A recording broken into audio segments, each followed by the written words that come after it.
Suare mihi vana, sunt malaque libas, ipse venena viva. Crux sacra sit mihi lux, non draco sit mihi lux, vare retro satana, numquam suare mihi vana, sunt malaque libas, ipse venena viva. Crux sacra sit mihi lux, non draco sit mihi lux, vade retro satana, numquam suare mihi vana, sunt malaque libas, ipse venena viva. Crux sacra sit mihi lux, non draco sit mihi lux, vade retro satana, numquam suade mihi vana, sunt malaque libas, ipse venena viva. Crux sacra sit mihi lux, non draco sit mihi lux, vade retro satana. Bueno, vamos a rezar. No sé si tengo que tener otro micrófono. Bueno. En el nombre del Padre, del Hijo y del Espíritu Santo, inefable Creador, que dispusiste tan primorosamente el universo y recurriendo a tu sabiduría sobre el empíreo cielo diseñaste con orden admirable la triple jerarquía de los ángeles, tu principio eminentísimo que eres llamado fuente de luz y sabiduría, infunde tu claridad sobre las dos tinieblas de mi mente con las cuales he nacido, removiendo ambas, las del pecado y la ignorancia. Tú que haces elocuente la lengua de los niños, habilita la mía y pon tu bendición sobre mis labios. Dame agudeza para entender, capacidad para retener, facilidad y método para aprender, sagacidad para interpretar y tu abundante ayuda para hablar. Muéstrame el ingreso, dirige mi progreso, concédeme el éxito, tu verdadero Dios y verdadero hombre, que vives y reinas por los siglos de los siglos. Amén. Bendita sea la pasión y muerte de nuestro Señor Jesucristo. Y los dolores del Inmaculado Corazón de María. San José, ruega por nosotros.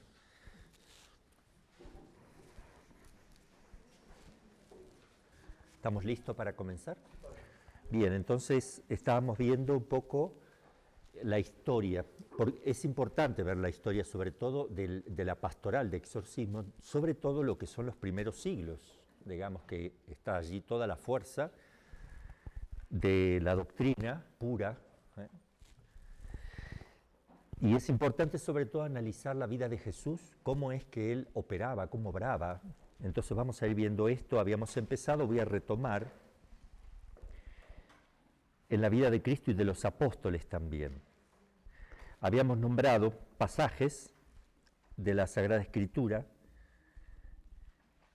Hay 6 casos en especial, o sea, hay muchos casos, pero hay 6 en especial, porque está descrito, está narrado de otra manera, pero hay muchos más casos, y más bien un 7º también episodio que podemos analizar. En primer lugar, el poseso de la sinagoga de Cafarnaúm, en Marcos 1:23 y Lucas 4:31. ¿Qué tenemos que ver contigo, Jesús, Hijo de Dios? ¿Qué tenemos que ver contigo? Sí, no tiene nada que ver. Está diciendo una verdad. Después tenemos otro pasaje, un mudo, arrojado el demonio, el mudo comenzó a hablar. Ese se complica un poco porque ahí tenemos que analizar qué pasa. ¿El demonio le producía la incapacidad de hablar o habría sido una enfermedad de nacimiento y que además tenía el demonio? Son dos cosas distintas. ¿O toda enfermedad es del demonio? Tenemos que analizar eso. Algunos dicen que sí, otros que no. Todo eso lo vamos a ir viendo ahora enseguidita. Otro pasaje de un mudo en Lucas 11:14, expulsado el demonio, habló el mudo. La hija de la cananea también, es otro pasaje, en Mateo 15, 21 y Marcos 7, 14. Después hay otro pasaje llamado el pasaje del lunático, en Mateo 17, 14, Marcos 9, 14 y Lucas 9, 37. El lunático, esa expresión hace alusión al que tiene cambios bruscos de carácter y de humor, lo que hoy podrían llamarse o podría confundirse con la bipolaridad. Podría confundirse. Entonces hay que analizar también cómo es eso. El del lunático es el niño que cae en el fuego. Van bajando del Tabor, había tenido lugar la transfiguración, van bajando del Tabor. Cristo les había hablado claramente, digamos, de su pasión mientras bajaban. Y cuando bajaron, se encontraron con que el resto de los apóstoles estaba discutiendo ahí con un señor que tenía un niño. ¿Qué pasa? Y no sé, discutiendo un poco. Jesús se acerca a Jesús y le dice, el papá del niño, los apóstoles no han podido sacarle el demonio a mi hijo, ¿no? Y Jesús después le comenta, Jesús lo expulsa, ¿verdad? Cae como muerto, y después comenta con los apóstoles, le preguntan, ¿por qué no lo pudimos sacar? Si todo nos resultaba tan fácil hasta ahora. Y acá encontramos un problema. Parece que es la primera vez que encuentran un problema donde no pudieron expulsar. Pero acuérdense que en ese momento, como estamos en la plenitud de los tiempos, como está la venida del Mesías, como hay signos por el cual esos signos están probando la divinidad de Cristo y su mesianidad, entonces se producían instantáneamente los exorcismos. ¡Tac! Fuera, fuera, fuera, fuera. Ahora no pasa así, ya está. Eso era para confirmar la doctrina de Cristo, es una forma de confirmarlo, porque nadie que expulsa al demonio con propia autoridad puede ser una farsa, digamos, ¿no?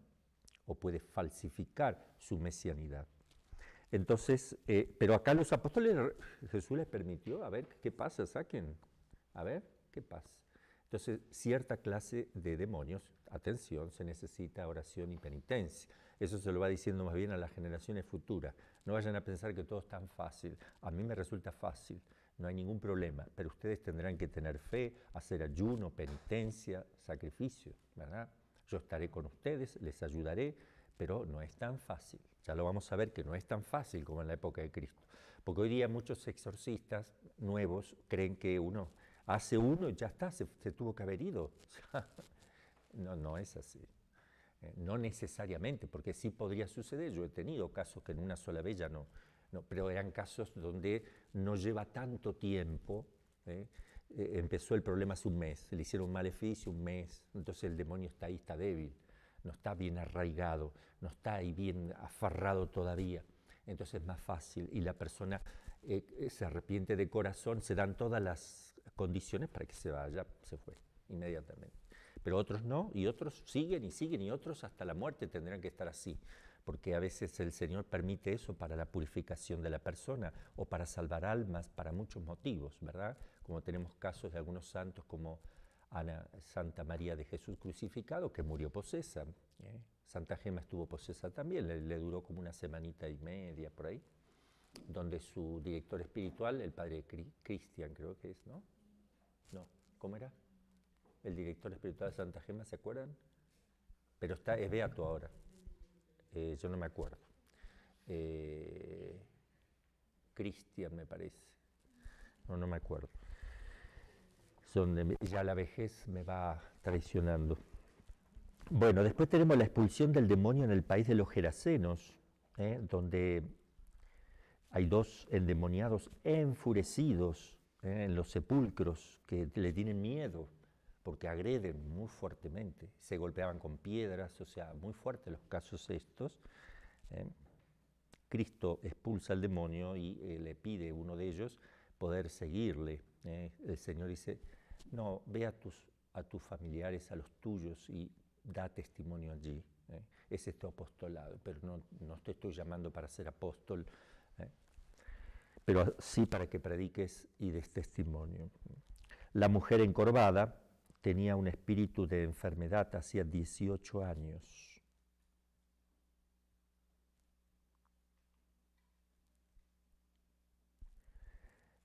Recuerden también aquel pasaje de los Gerasenos donde también aquí los demonios le piden salir, o sea, no le piden salir de la persona, le piden entrar en los cerdos, porque sabían que ya no les quedaba otra que salir, entonces pidieron si podían ir a los cerdos. Prefieren los cerdos y no el infierno. ¿Okay? Ahí tiene una explicación de fondo. El infierno les insoporta, o sea, ellos no dejan de estar en el infierno en primer lugar, pero están aplicando sus operaciones desde el infierno, donde tienen su esencia, aplican operaciones a distancia, como hace un espíritu que no tiene límite, no tiene dimensión, aplica sus acciones operativas en el lugar, está actuando en el lugar, con su entendimiento y voluntad, y cada acto que realiza el ángel es un instante angélico. Y él va realizando actos, él con su inteligencia y voluntad mueve a la persona, no necesita moverla con músculo, no tiene. Entonces, con la inteligencia y la voluntad, que son las únicas dos operaciones espirituales que ellos tienen, desde el infierno, donde nunca salen, actúan con el permiso, con la permisión de Dios, están actuando y se hacen presente tal cual, como si estarían con su esencia, porque sus operaciones son las únicas que él puede realizar y ellos están donde están operando también, sin dejar de estar donde están con su esencia completa. Estas son sus operaciones. Y entonces ellos piden que les deje estar presente con sus operaciones, antes que estar totalmente en el infierno con sus operaciones incluidas, le piden que puedan entrar en los cerdos. Jesús se lo permite. Yo creo que se lo permitió para dar testimonio también, para mostrar que los cerdos, que era la máxima representación del pecado, se identificara con ellos de alguna manera y que vean lo que sucede, la catástrofe de que le espera a una persona que está relacionada esencialmente con el pecado, el acantilado, que es el abismo. Entonces, ahí tenemos muchas figuras. Los demonios desesperados piden al menos un instante más y se tiran al acantilado porque ellos no soportan la vida, no soportan nada. Y se tiran, porque Jesús les permite que se tiren. El cerdo, que es un animal curvo, que tiene el hocico hacia el barro y que vive comiendo ahí, lo que inmediatamente tiene delante de la nariz simboliza el pecado. El hombre que no levanta la mirada hacia el cielo, que no puede porque está curvo y está hecho para mirar lo que tiene delante de su nariz. Entonces por eso, y un animal sucio, siempre está sucio, está siempre masticando el barro, el lodo podrido, ¿verdad? Entonces es símbolo del pecado, es el animal impuro para el judío. Y qué coincidencia, ¿no? El demonio, ¿no?, que está esencialmente relacionado con el pecado porque ellos se hicieron malos, entonces al meterse en los cerdos nos hacen entender que ellos están hechos prácticamente con el mismo destino de los cerdos desde que pecaron, y el hecho de tirarse al abismo representa eso, a dónde te lleva el pecado. Yo una vez estaba haciendo un exorcismo y de un caso muy fuerte, y de esa persona volaba en el aire, o sea, esas cosas extrañas, ¿no?, que se mueven las cosas y bueno. Y entonces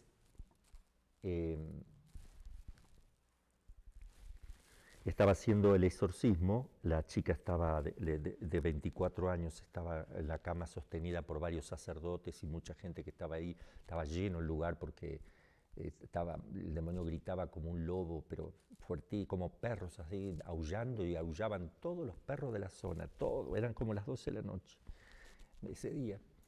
Y el demonio me dice, déjame meter en ese perro, había un perro ahí. Y yo le iba a decir que no, porque nos enseña la pastoral, la experiencia de los exorcistas, nunca permitamos nada, porque si yo le permito se va a meter en el perro y va a morder a alguien, va a hacer daño por mi imprudencia. Yo le iba a decir no cuando ya se metió, así que digo, bueno, yo no se lo permití, pero se metió y el demonio empezó a girar así de una manera que asustó a todos los presentes y se quedó mirando hacia arriba con las patitas metidas así, igual que estaba, la posesa metía las manos y los pies los metía así para adentro también, quedaba enrollada así y quedaban los ojos blancos, totalmente blanco, y entonces el perro hizo exactamente lo mismo, quedó en la misma posición, uno veía la posesa acá y el perro estaba igualito, con las patitas metidas adentro y con la boca abierta. Entonces sacamos el perro hacia afuera, que no vea a la persona posesa ni la gente, lo sacamos hacia el fondo arrastrándolo, y entonces agarré agua bendita y le eché, como tenía la boca abierta, le eché una gotita. Cuando la agüita tocó la boca del perro, aullaba la chica como que le quemaba, se sentía dentro de la casa, ¡au, au! Así, ¿no? Entonces, a ver, otra gotita, lo mismo, lo mismo. Y estábamos ahí 2 o 3 sacerdotes mirando y yo le mostraba un poco la relación.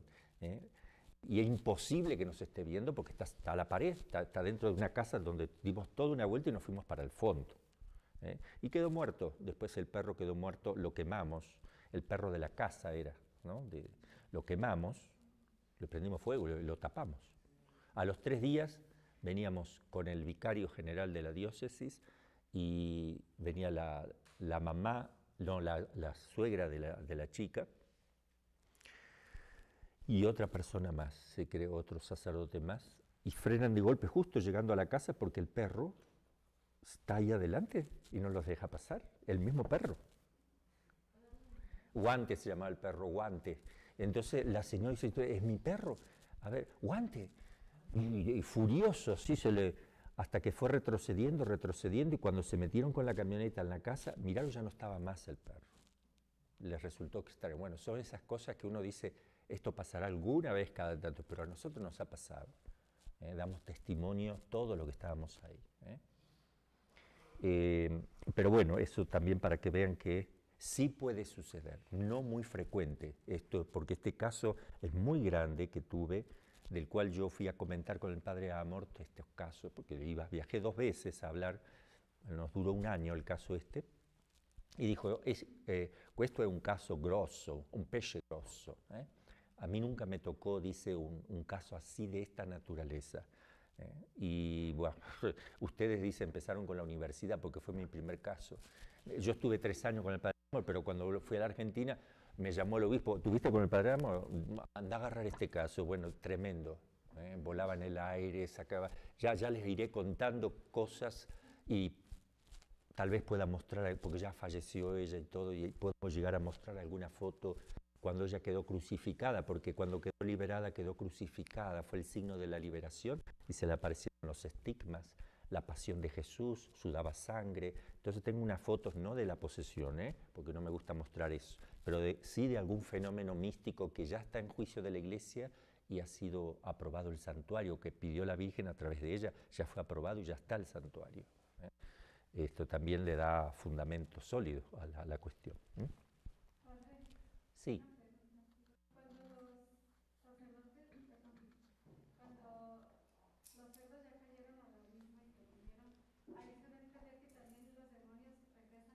Sí, ahí se van al infierno, sí.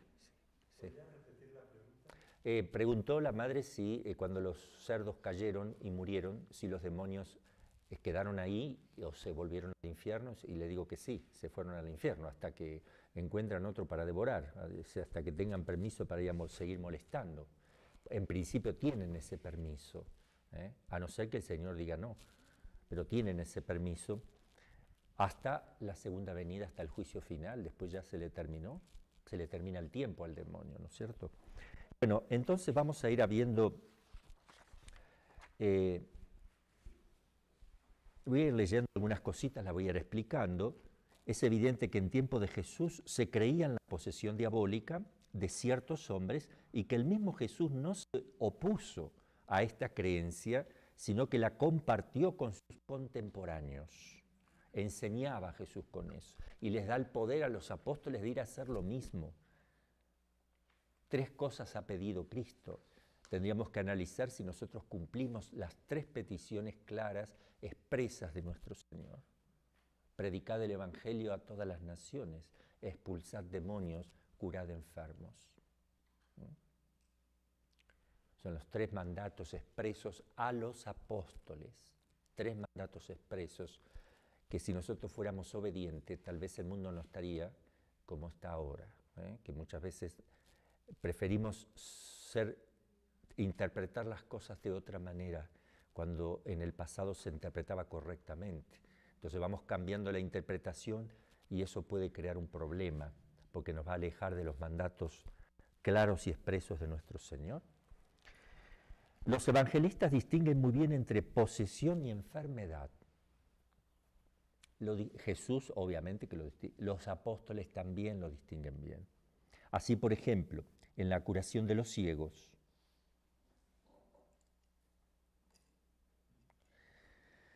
hay un caso el caso de San Juan, capítulo 6,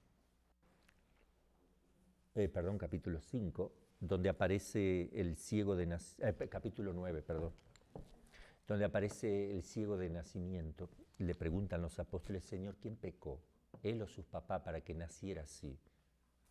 ¿Qué responde Jesús? Ni él ni sus padres.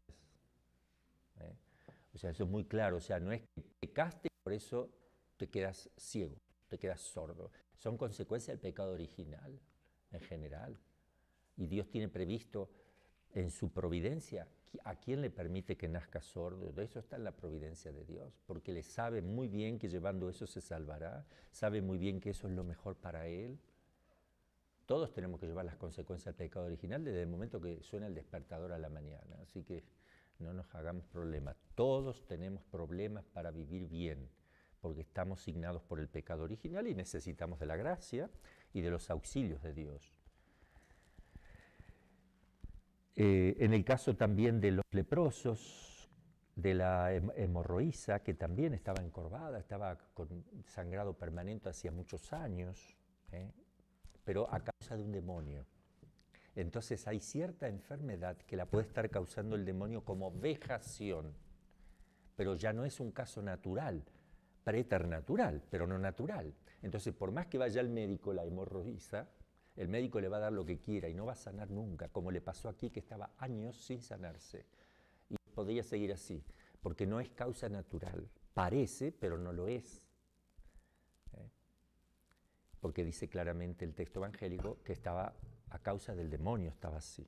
Por eso Jesús la libera y queda bien, se le terminó el problema.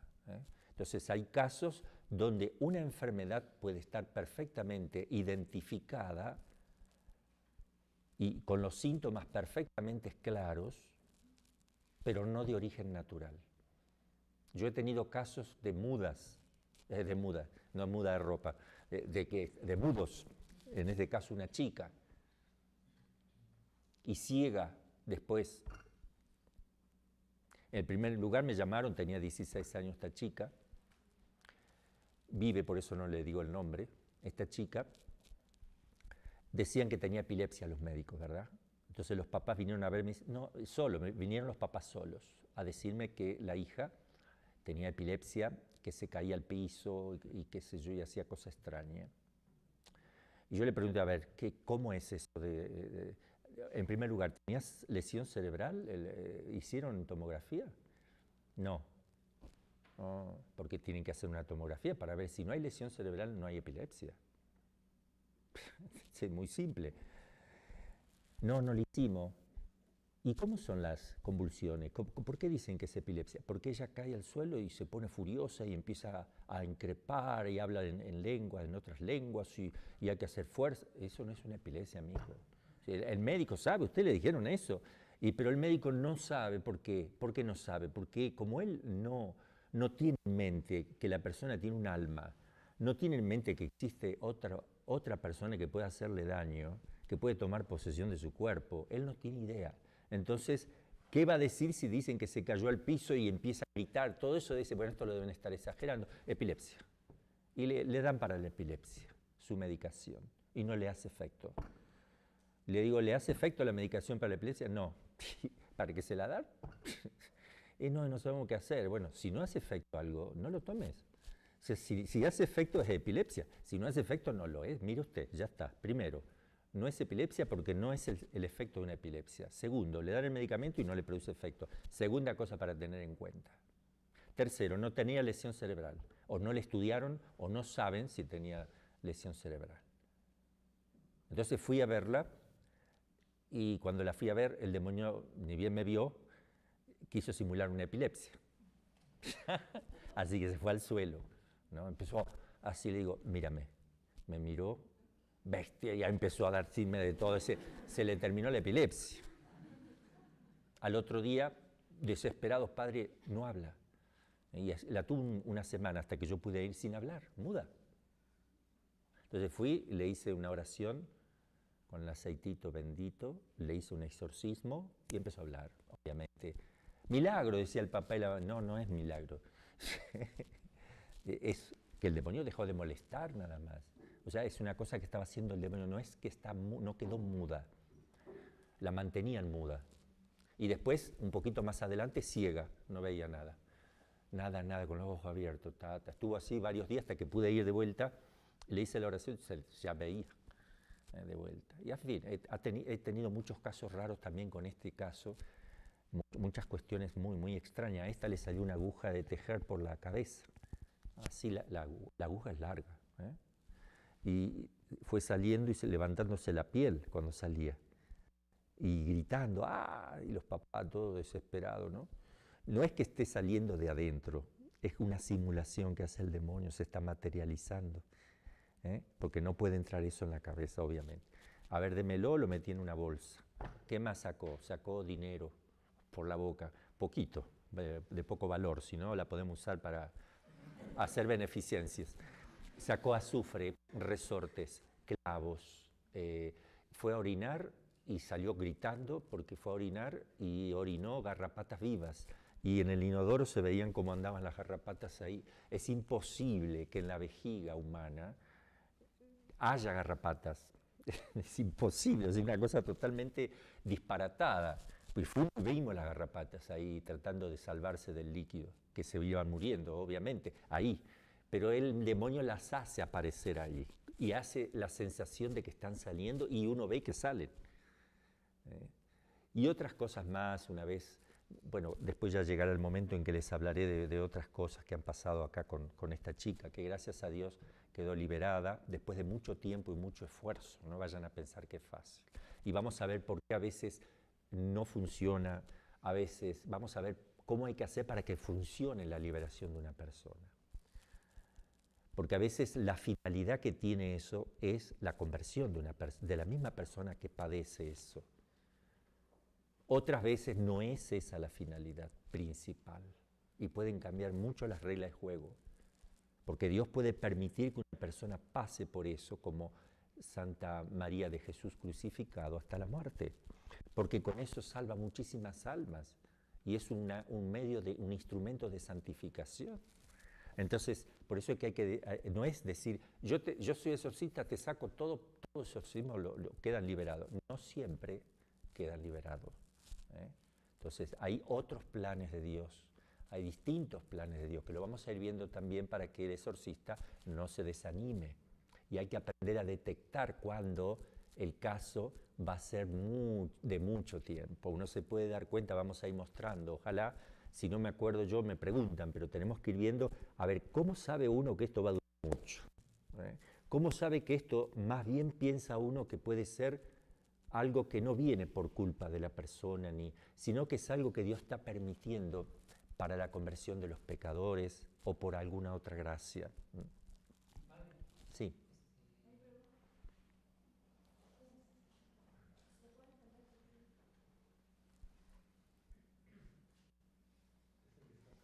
Ahí está. En esos casos, ¿se siguen haciendo exorcismos o ya se le deja a la persona? O sea, no, después lo vamos a ver más completo, porque si yo te respondo eso, tengo que aclarar muchas cosas primero.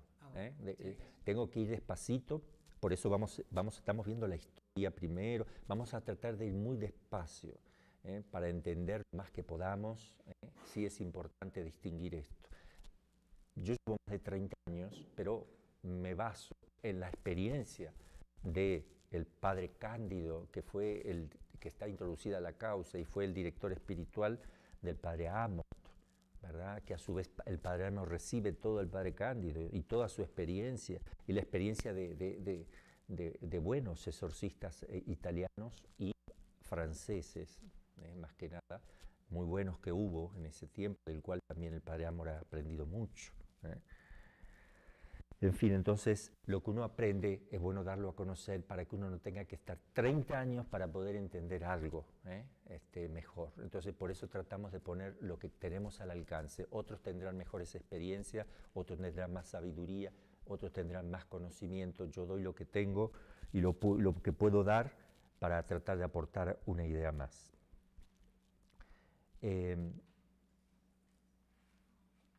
No es una enfermedad corporal, aunque frecuentemente vaya unida con diversas afecciones o los síntomas de la posesión diabólica difieran poco y aún nada de lo que se manifiestan en los desarreglos nerviosos. La causa es distinta en uno y otro caso, es decir, una cosa cuando tiene origen natural tiene un comportamiento distinto del que tiene origen preternatural, pero a veces se parecen muchísimo. La posesión diabólica no consiste en un mero influjo de Satanás en la voluntad humana. Acuérdense que vimos un esquema cómo actúa el demonio en la persona y cómo actúa Dios y cómo uno maneja sus potencias para distinguir. No es lo mismo, no actúa el demonio cuando toma posesión o está vejando a una persona o está poniéndole pensamientos obsesivos, está actuando preternaturalmente, está fuera de la ley natural. Entonces, cuando está tentando, está en el plano ordinario. Entonces, la acción del demonio en la tentación es distinta que cuando hace acciones preternaturales, que ya no son naturales. Entonces va a usar tácticas distintas, pero siempre estará tentándolo. La tentación siempre está.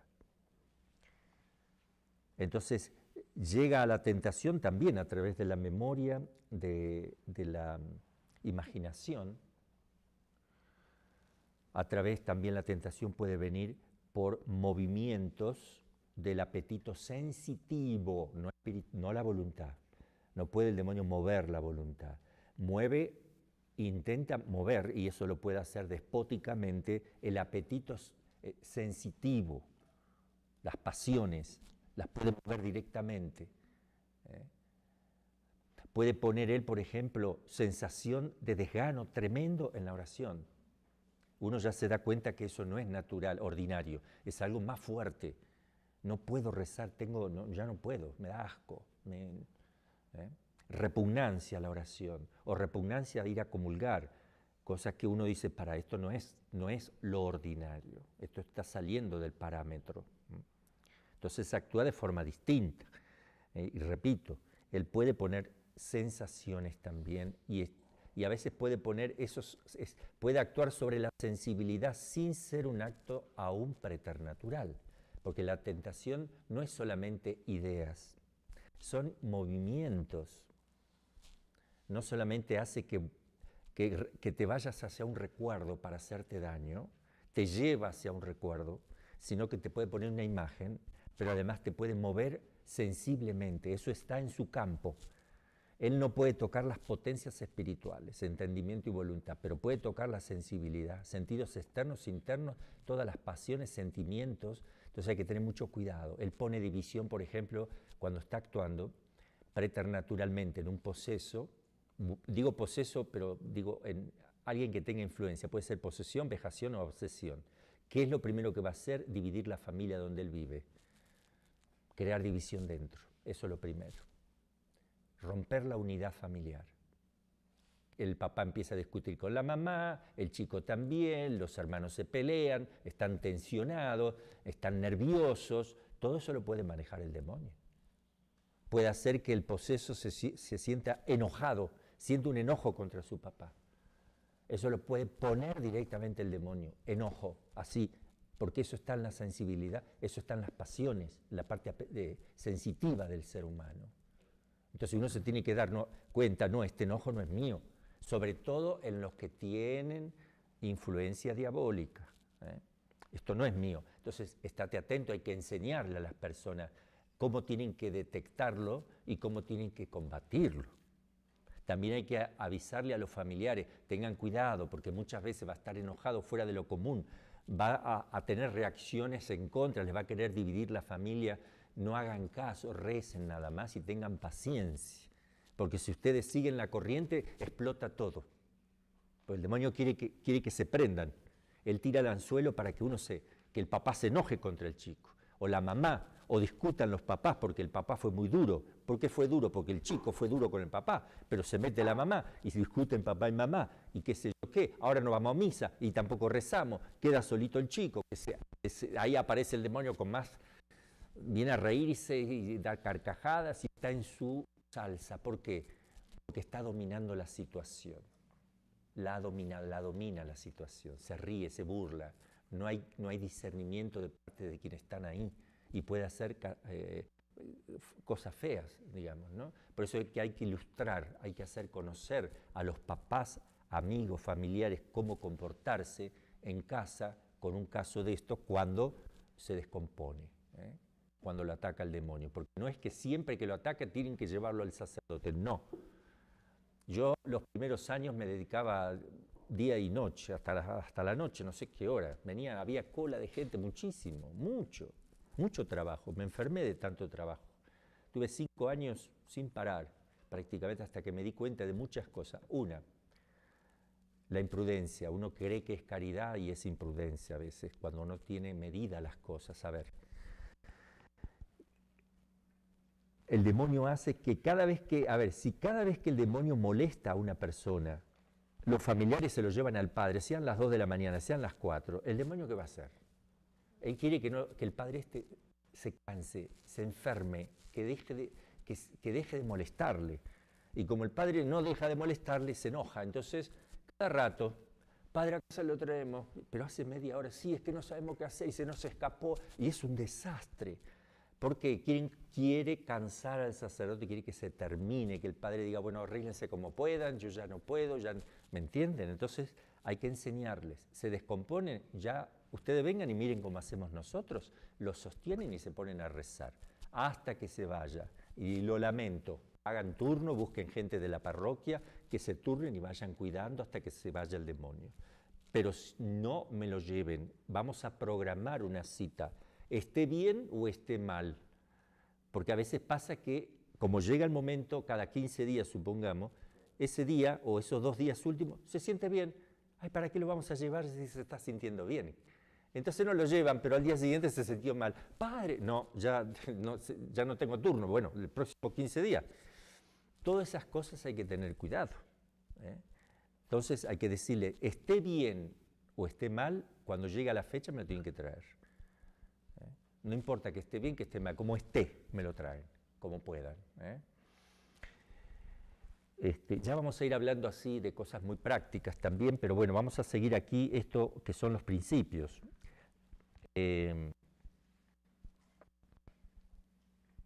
La posesión diabólica es más bien un influjo físico de Satanás en la parte inferior del hombre, un enseñoreamiento de los órganos corporales y de las potencias del alma, indirectamente de las potencias del alma, de suerte que el demonio ejerce poder formal en el hombre y abusa de los órganos y potencias de éste, es usurpador del hombre.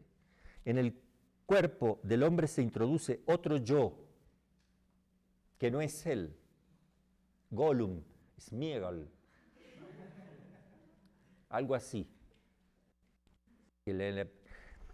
que habla por boca del poseso e impide a este hablar, ejerce dominio sobre la vista, el oído, trastorna el sistema nervioso, piensa con el cerebro humano, usa el cerebro humano también, usa las facultades que tiene la persona. Por eso el demonio va a hablar la persona sigue hablando como siempre hablaba, porque el demonio expulsa el aire por las cuerdas vocales y las cuerdas son de la persona, entonces va a salir normalmente la voz de la persona. Y cuando el demonio toma posesión de la psiquis de la persona, la psiquis y la parte biológica, psicofísica, nada más, no en las potencias espirituales, él queda atrapado, queda limitado a actuar como actúa la persona, porque tiene esa herramienta. Si yo tengo este marcador, yo no tengo otra cosa que adaptarme al marcador, y marca de una manera, no con trazos finos.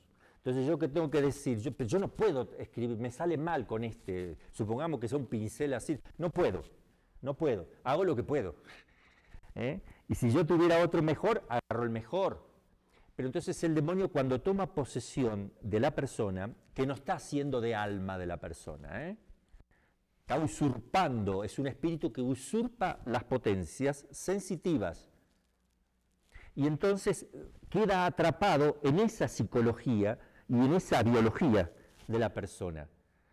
Si una persona es flaquita va a tener menos fuerza, pero puede tener más fuerza que una persona musculosa. Esa es la diferencia. Por lo general va a ser más fácil, a no ser que el Señor le permita, como tenemos muchísimos casos, que no lo podemos sujetar con nada. Entonces, ¿por qué? Porque se lo está permitiendo el Señor, no porque Él lo haga por cuenta propia. Por eso no hay que asustarse. Él no lo hace. No es que decide el demonio qué va a hacer. Un exorcista no tiene que pensar, por eso se asusta uno. Y si me hace, no te va a hacer nada de lo que Jesús no quiera que te hagan, mijito, porque Él solamente, cuando va a moverte el brazo, ve que puede y lo hace. ¿Por qué ve que puede? ¿Por qué lo hace? Porque sabe que se lo están autorizando. Pero cuando va a darle, le vienen ganas de darle un cuchillazo al exorcista y no puede. Se ve que ahí se lo están limitando. Él no hace lo que quiere, sino lo que le dejan hacer. Dentro de lo que le dejan hacer y le dan libertad, hace lo que quiere. Dentro de lo que le dan, hace lo que quiere, porque él es libre. Pero dentro del marco que tiene. Entonces eso creo que es importante. Después, el demonio actúa en una parte, se localiza, porque él al tomar un cuerpo queda localizado, limitado, porque un espíritu no tiene límites, pero él queda limitado al tomar posesión de una persona. No sé si a través del lóbulo frontal, donde viene la responsabilidad de los procesos cognitivos complejos del hombre, lo más complejo, no sé, o tal vez toque el sistema nervioso a través del encéfalo y la médula espinal esté afectando todo el sistema nervioso también, o el bulbo raquídeo, el cerebelo y el bulbo raquídeo más abajo, de donde vienen toda la transmisión de los impulsos. No sé, pero esta parte de aquí es muy delicada para el demonio, acá, sobre todo acá y acá atrás. Siempre que se le pone una reliquia, acá, esta parte.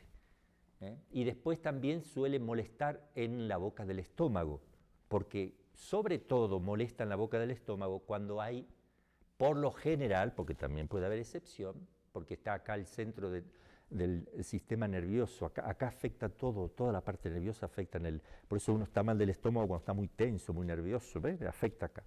Pero por lo general siente molestias fuertes aquí y quiere vomitar porque le han hecho un maleficio donde le han dado alguna vez algo de comer o beber, entonces está relacionado con eso, por eso quiere vomitar.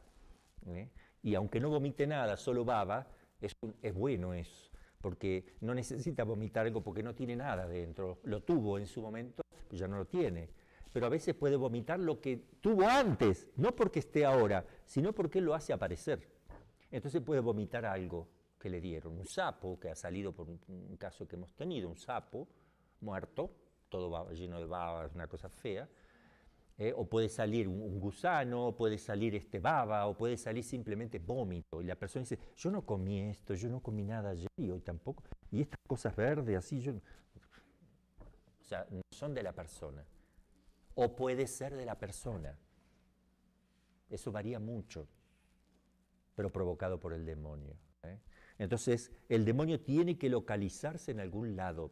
Por ahí a veces el maleficio puede estar relacionado, qué sé yo, a ver, por decir así, con esta parte del pecho. A ver, ¿por qué? Porque hicieron un muñequito y ahí es donde están clavando alfileres.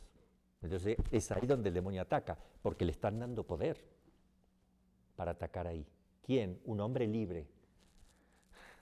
que ha hecho un maleficio libre. Y Dios permite, a veces ni lo permite, pero muchas veces lo permite para el bien de los hombres. O, no sé, la pierna, toda la pierna, tiene problema con toda la pierna, no sé, le ataca la pierna. Hay que ver por qué, algo pasó con la pierna, algo está relacionado con la pierna. Entonces hay que ver un poquito también eso. Desde el tiempo en que está así, a veces es desde el seno de la mamá, porque lo entregaron, lo consagró la abuela, o lo consagró la mamá, o el papá, o un tío que era brujo, cuando se enteró que estaba embarazada, se lo entregó y Dios le permitió, por alguna razón. O después, de chiquito, en la escuela, no sé, se metieron con cosas raras, o no se metió con ninguna cosa rara, sino simplemente se lo hicieron. Hay muchas posibilidades que ya vamos a ir viendo. Cuando veamos toda la parte de maleficios, los vamos a clasificar, vamos a ver ciertas cosas, cómo se hace con eso, también en su momento. Sí. Claro, madre.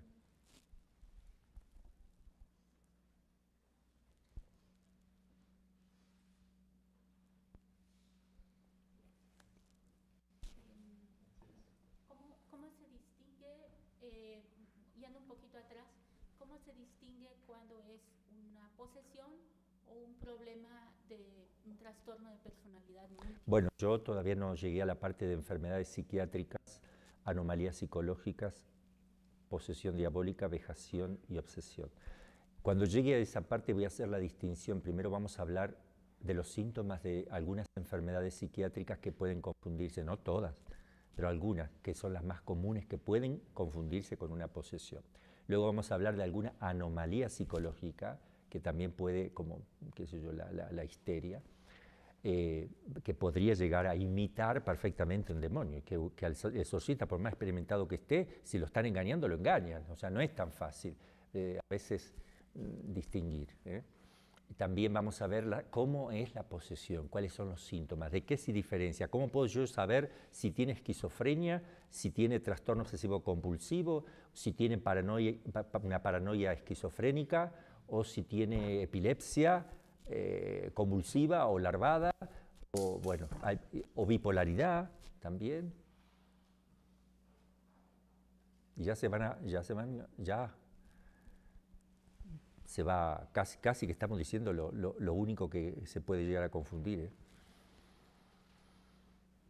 Alucinación e ilusiones, que son dos cosas distintas. Una persona puede tener ilusiones o alucinaciones, que hay una gran diferencia entre una y la otra, porque tiene lesión cerebral o porque no tiene ninguna lesión cerebral, y entonces la única causa posible es que realmente esté viendo sombras o que vea el demonio que de noche se aparece alguien, lo ve, etc. Entonces también tenemos que distinguir esas cosas. Si la persona no está teniendo problemas de un golpe en la parte de la imaginación, que se concentra en una parte del cerebro concreto, todo eso. Ya la doctora nos dirá en qué parte. Vamos a buscar una lupa y vamos a empezar a buscar.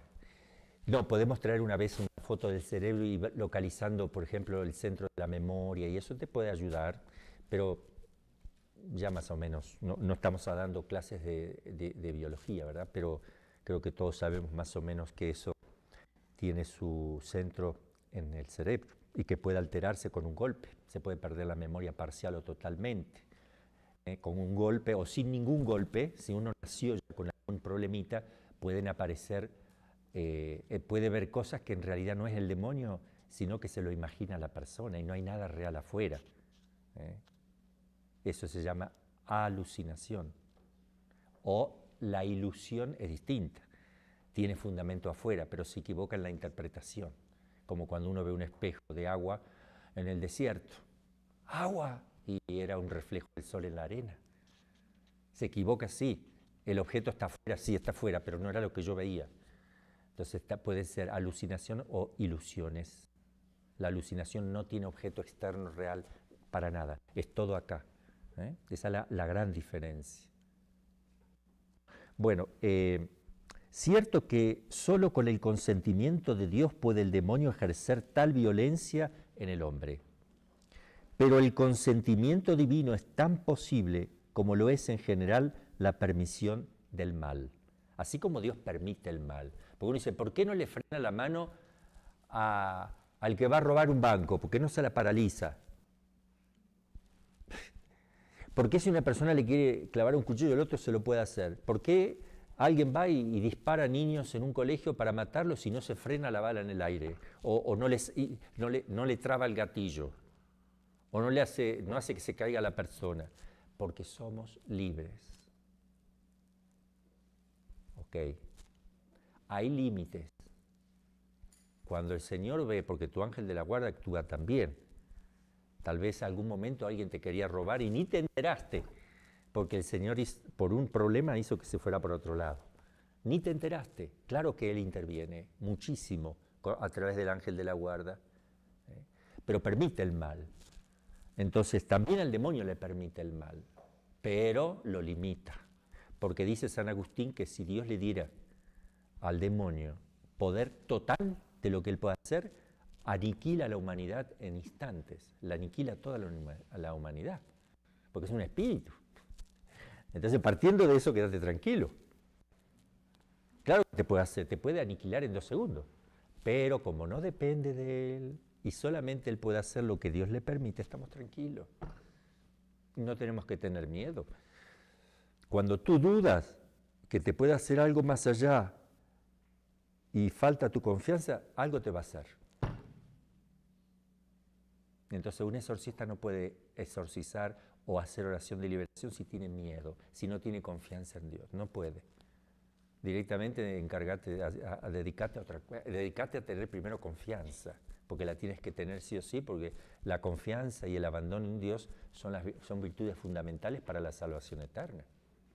Porque uno no se salva por sí mismo, se salva confiando en Dios, que Él me salva, no me salvo yo. Pero el consentimiento divino es tan posible como lo es en general la permisión del mal. Sucede ello en castigo o para humillación del hombre, a fin de que éste vea la malicia de Satanás y se guarde de él, para acrecentamiento de la fe, para glorificación de Cristo, de su iglesia. La permisión divina es independiente del estado moral del hombre, de suerte que puede darse en personas piadosas y santas también.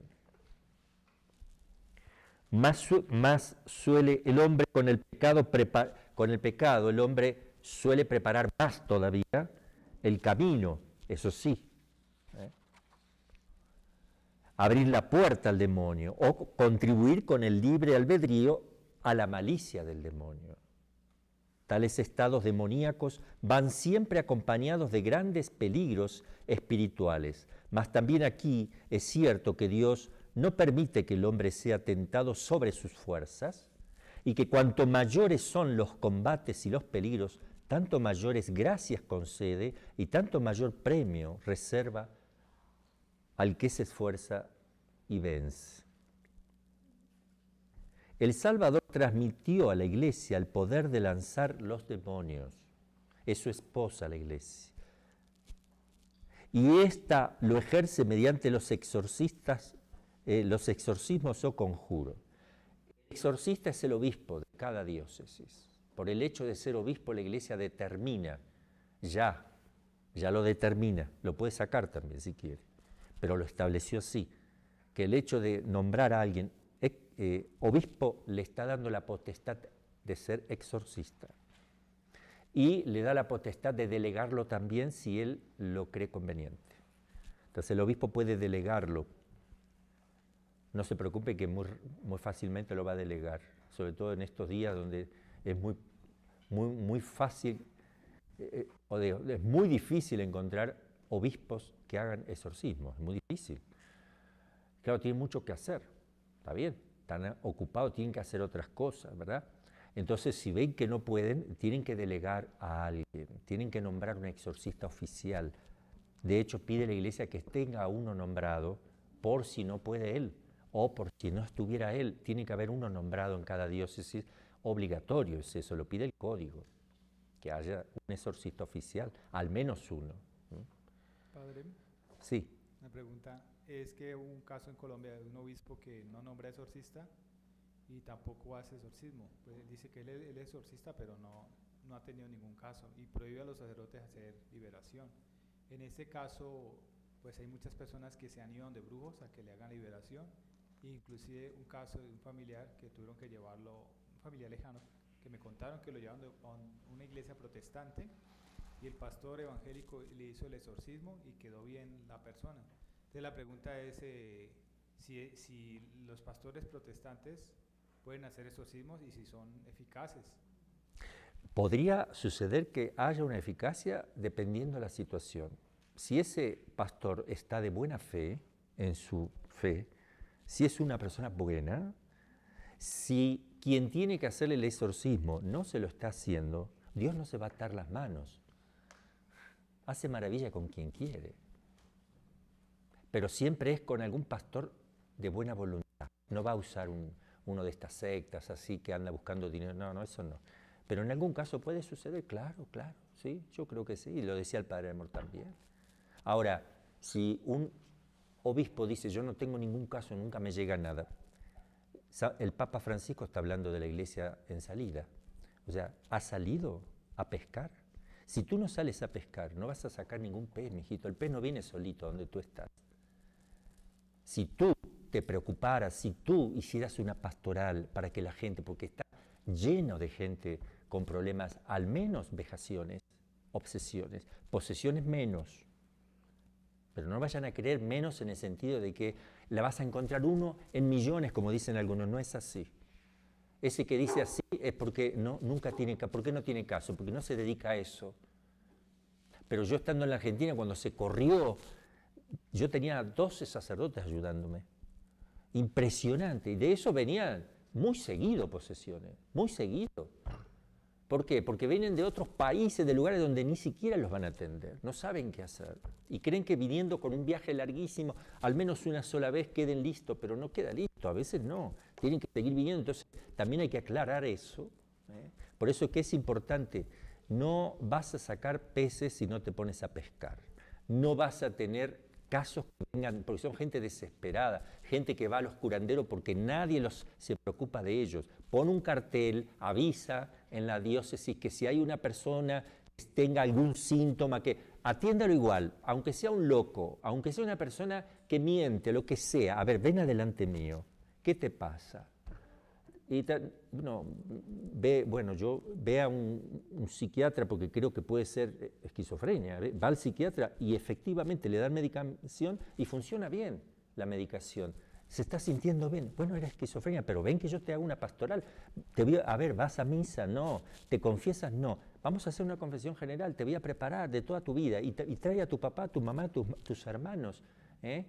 Y los hace preparar, los confiesas. Y cada tanto le dice, si quieres venir cada 2 meses, 5 minutos te pongo un sacerdote que te haga una dirección espiritual y te ayude. Todos necesitamos dirección espiritual, sobre todo los enfermos. Ah, no, esto no es una posesión, que vaya al psiquiatra. Pero no vas a hacer nada como sacerdote, que vaya al psiquiatra nada más. Y no necesita confesarse, ¿no le preguntaste?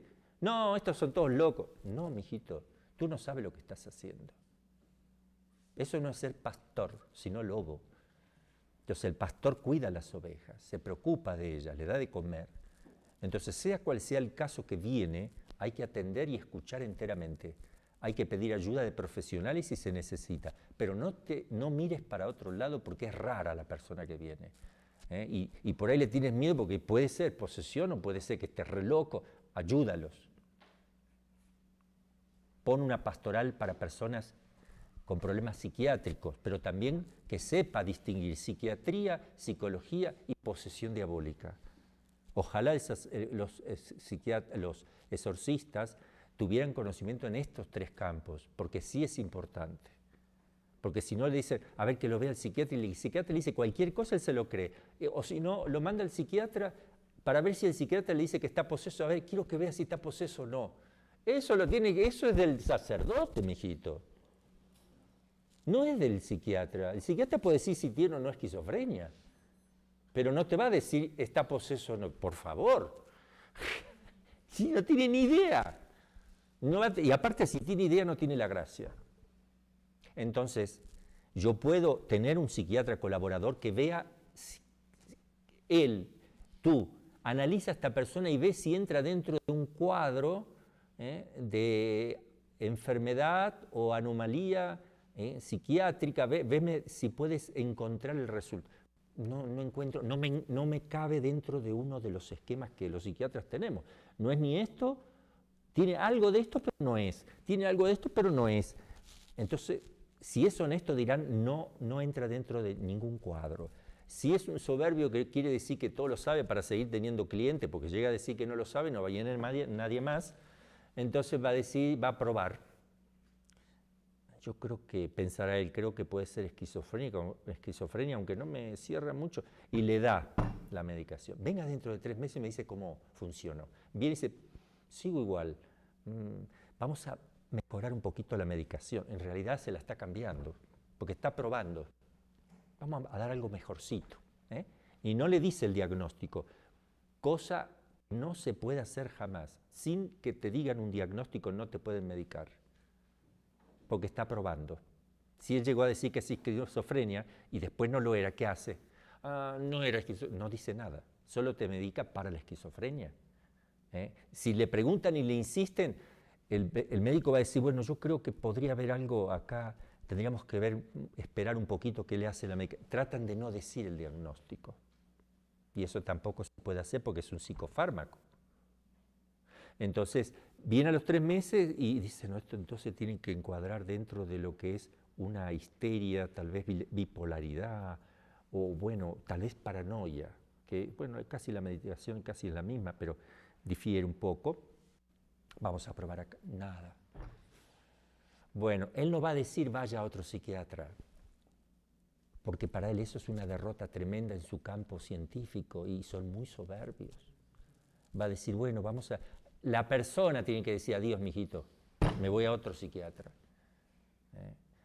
Entonces, hay que pedir el diagnóstico y hay que ser muy, muy puntuales cuando uno va a un psiquiatra. Yo, como sacerdote, se lo tengo que decir al paciente, no permita que le den una medicación si primero no está el diagnóstico. Y una vez que le den el diagnóstico, viene a verme primero a mí, antes de comprar la medicación. Quiero ver qué le dijo. Pero también el exorcista tiene elementos que son inconfundibles, porque la teología es ciencia. Tiene conocimiento cierto con sus propios, partiendo de sus propios principios. Es una ciencia más perfecta que cualquier ciencia natural. Porque hoy en día está la idea de que ciencia es aquello práctico, que llega a cosas prácticas, ¿no es cierto?, utilitarias. Las ciencias naturales, bien concretas, física de cosas palpables. La filosofía no es ciencia para ellos, y es más ciencia la filosofía que todas las ciencias naturales. Y la teología, que es ciencia sobrenatural, tiene más fundamento, más claridad. Entonces yo digo, a ver, yo soy exorcista, yo soy científico. Si está poseso y yo le tiro agua común, no va a pasar nada. La persona va a ser así porque le tiro agua en la cara, tengo que también tener cuidado. Entonces, ponga la manito, una gotita de agua. ¿Qué siente? Nada. Ok. Sigo hablando. Tengo dos frasquitos iguales, pero yo sé que el de adelante es uno bendito, el otro no. Al rato sigo hablando, bueno, vamos a echar otra gotita. Ahora, ¿siente algo ahí? Y le echo de vuelta agua natural, ¿no? Sigo hablando, otra gotita. Y le pongo agua bendita, a ver si hubo una reacción. Yo he probado a veces, ¿qué hace? Me mira así y entra a insultar. O sea, ¿cómo sabe?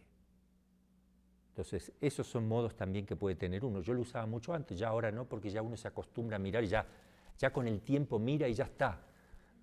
Se adquiere uno lo que llama el ojo clínico, que tienen ya los médicos. Yo, por ejemplo, veo un esquizofrénico y sé perfectamente que tiene esquizofrenia. Es muy difícil no darse cuenta. Es escurridizo, baja la vista, tiene cierta timidez, tiene problemas para sociabilizar, está como asustado, está como dudando, está como incierto. Entonces, ahí nomás se le ve la carita. Le digo, a ver, ¿qué? ¿Ha ido al médico? Sí, ¿qué te dijeron? Que tengo esquizofrenia. ¿Y qué medicación te dio? La medicación para la esquizofrenia es muy buena, produce rápido su efecto, se mantiene bien. Y la diferencia es muy grande. Si empiezas a tomar, sientes perfecto. ¿Y cómo te sientes? Muy bien, sí, se siente bien, me siento bien con la medicación. Y están los familiares que dicen, sí, le hace bien. Ok, yo le hago igual una oracioncita de liberación, igual se la hago mi parte para ver si no, porque puede ser un esquizofrénico que además tenga una molestia.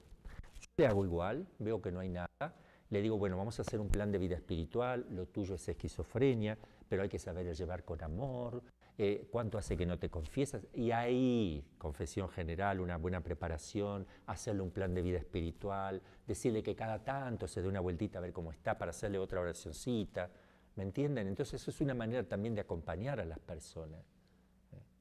Eso lo puede hacer cualquier sacerdote, todos tienen que tener la capacidad de hacer eso, mínimo. Bueno, no quiero meterme mucho porque esto lo vamos a ver en su momento cuando estemos analizando las enfermedades, que vamos a ver los síntomas, eso va a ser muy importante, porque van a darse cuenta que ustedes también que todos tenemos alguna anomalía. No existe el ser perfecto excepto Cristo y María, ¿verdad? Bueno, perdón que estaba yo, me confundí por dónde iba.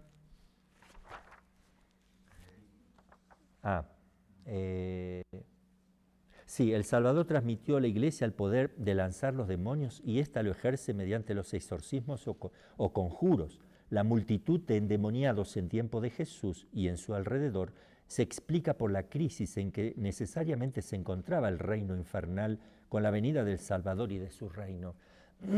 A los resplandores del día huyen las aves nocturnas. Las aves nocturnas, la lechuza, empieza a amanecer, el murciélago y ya se van. Viene la luz, Cristo, y los demonios se espantan, aparecen y... Bueno, el modernismo, el racionalismo, que no cree en la existencia del demonio y por consiguiente tampoco en la posesión del hombre por el demonio, tiene por imposibles todos estos milagros de Jesucristo y trata de buscar una explicación natural de la posesión demoníaca y de la curación. Para los racionalistas, la posesión diabólica es una enfermedad del ánimo, de los nervios y del espíritu, histeria aguda, neurosis histérica. Y las curaciones en Jesús se pueden explicar, de Jesús se pueden explicar naturalmente, según ellos, por su gestión. O sea que Jesús es un gran sugestionador. La voz imperiosa de Jesús, la autoridad de su persona, su prodigioso poder sobre las almas de los que en él ponían su confianza, ahuyentaban la enfermedad. Mas esta explicación no tiene apoyo ninguno en los evangelios, de no maltratar los testimonios y los textos de forma que digan lo que a uno se le antoja. Porque rebuscan y buscan para interpretar las cosas desde el punto de vista meramente natural. Cristo es Dios. Él es perfectamente consciente de que es Dios. No se puede equivocar. Porque en el supuesto de que eran enfermedades o eran sugestión, entonces Jesús se engaña y está engañando. Y Jesús no tiene persona humana. ¿Okay? Esto es una definición dogmática, Concilio de Calcedonia y otros concilios. Tiene persona divina, única persona divina. Tiene naturaleza humana, perfecta. Es hombre, por tanto, porque tiene una persona. No importa que no sea humana la persona, pero tiene persona. Y tiene naturaleza humana y divina. Esa persona es el verbo. Cuando Jesús dice yo, ese es el verbo de Dios. Ese yo es divino. ¿Cómo puede él equivocarse? No, es que Jesús se iba dando de poquito cuenta que él era Dios. Se iba dando que él era el Mesías. Con el tiempo se fue dando cuenta, entonces yo debo ser el Mesías. Claro, y mi mamá, ¿qué hace acá, María? Capaz que yo no debo tener ni papá humano. ¿Le preguntaste a la madre? No, no le pregunté. José, ¿tú quién eres? No, escúchenme. Viene Isabel. Isabel, Cuando María tiene apenas concebida está. Y le dice, movida por el Espíritu Santo, ella le dice, porque el Espíritu Santo no la usa en forma de posesión, cosa que ella no sabe lo que está diciendo. Lo sabe perfecto lo que está diciendo. Movida por el Espíritu Santo dice, ¿cómo es que la madre de mi Kyrios, la palabra Kyrios no se puede traducir sino por Dios, es lo único posible, San Lucas, en griego. Kyrios, la madre de mi Dios. ¿Cómo es que la madre de mi Dios me viene a visitar? Ni bien escuché tu saludo, el niño saltó de gozo en mi seno, fue santificado en mis entrañas. La madre de mi Kyrios. Si Isabel sabe que ella es la madre de el Kyrios, de Dios, sabe que Jesús es Dios, sabe que ella es la madre de Dios. Lo sabe Isabel, no lo va a saber la Virgen. Si comulgar sin saber a quién se recibe es pecado mortal, recibir al Verbo de Dios en su corazón y en sus entrañas, para gestarlo en su interior sin saber lo que es, sería un pecado grave.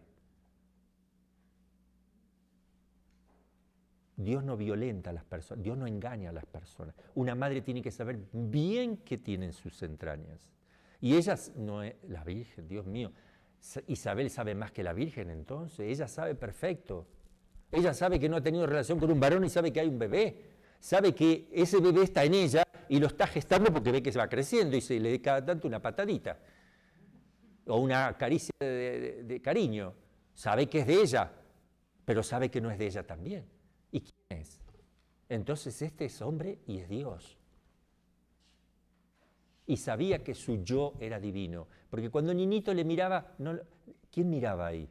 No mira a un hombre, mira a una persona, no un hombre. Una persona mira a través de una naturaleza humana que son los ojos. Mira a un hombre, mira una persona. ¿Quién es esa persona única, divina? Te mira el Verbo a través de ojos humanos, pero el que mira es el Verbo. El niñito cuando la miró la Virgen veía a Dios ahí, pero tenía que cambiarle los pañales. ¿Quién se hacía popó? ¿La naturaleza humana se hace popó? No. La naturaleza humana no existe si no está asumida por una persona. Es la persona que se hace popó. El Verbo se hace popó. ¿Por qué? Porque tiene naturaleza humana. Acá se dice popó en México. Sí. Porque tiene naturaleza humana, pero ¿quién se hace popó? El Verbo. Dios mío, qué humillación. Y bueno, ahora entendemos lo que es hacerse... Claro que es humillante. Lo van a escupir también. ¿A quién? ¿La cara de un hombre van a escupir?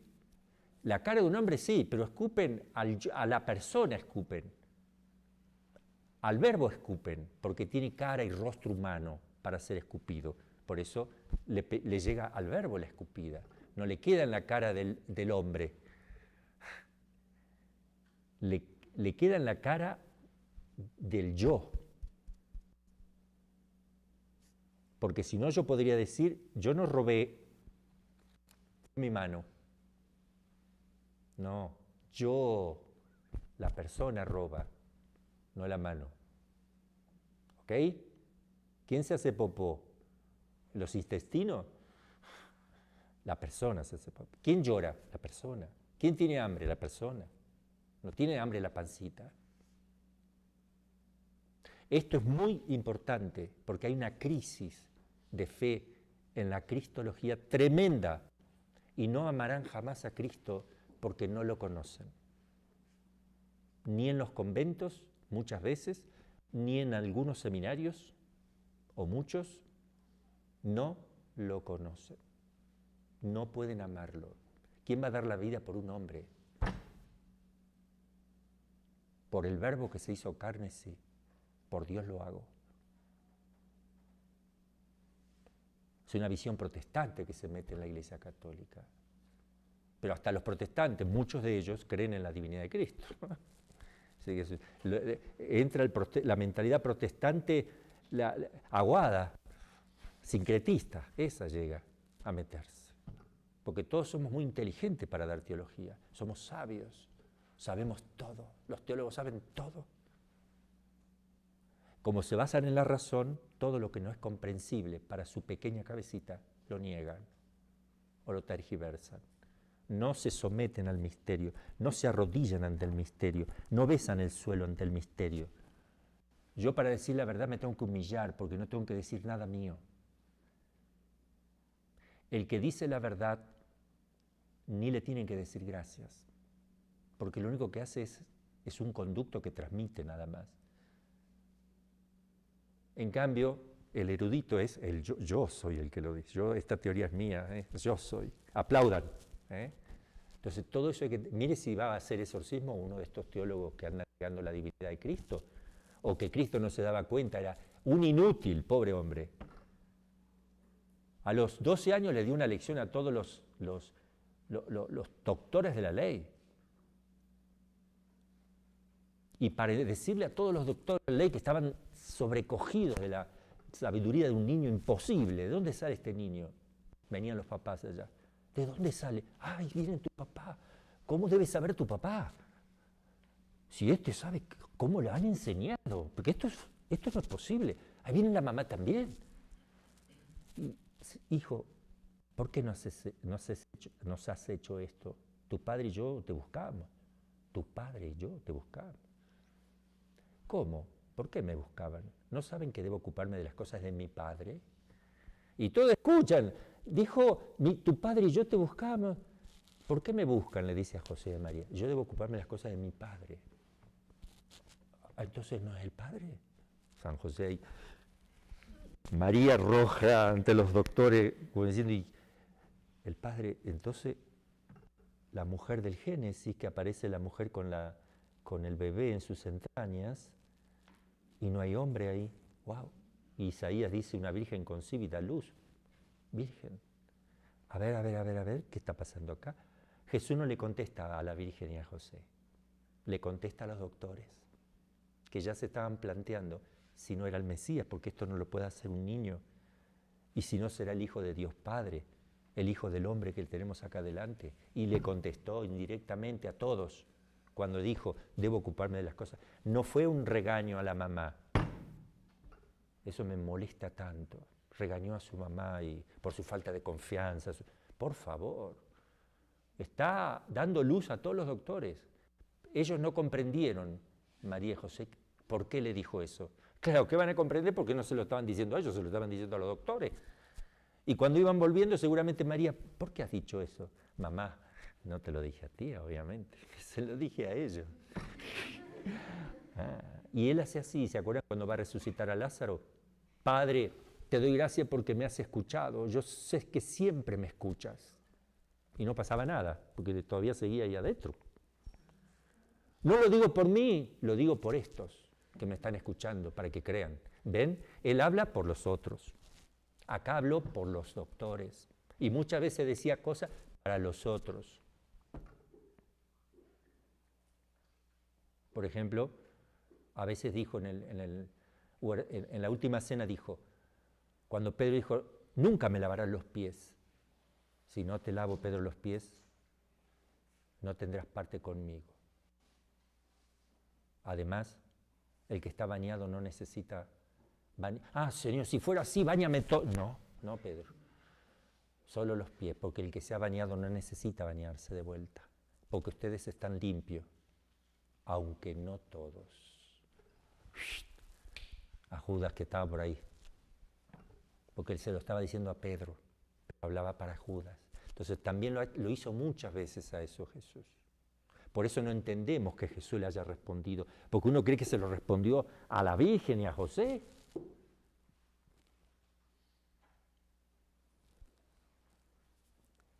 Bien, seguimos entonces el racionalismo. Solo negando el carácter mesiánico de Jesús se puede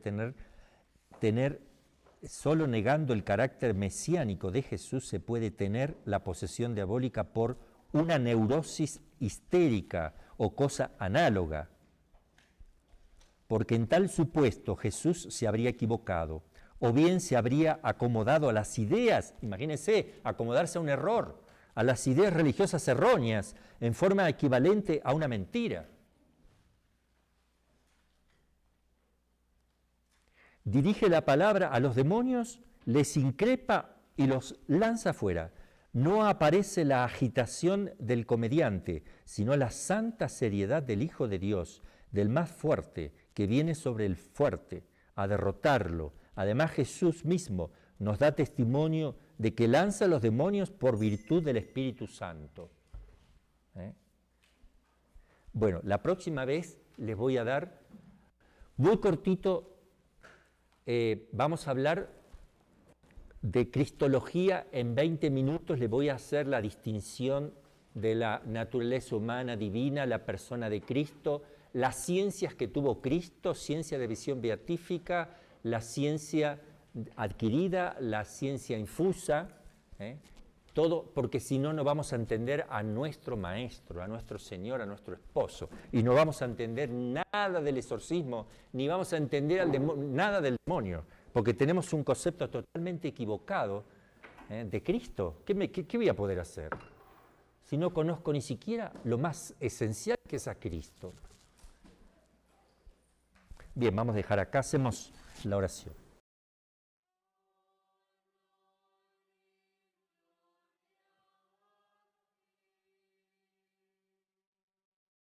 Magnificat anima mea Dominum, et exulta in spiritus meus, in Deo salutari meo, quia respixitum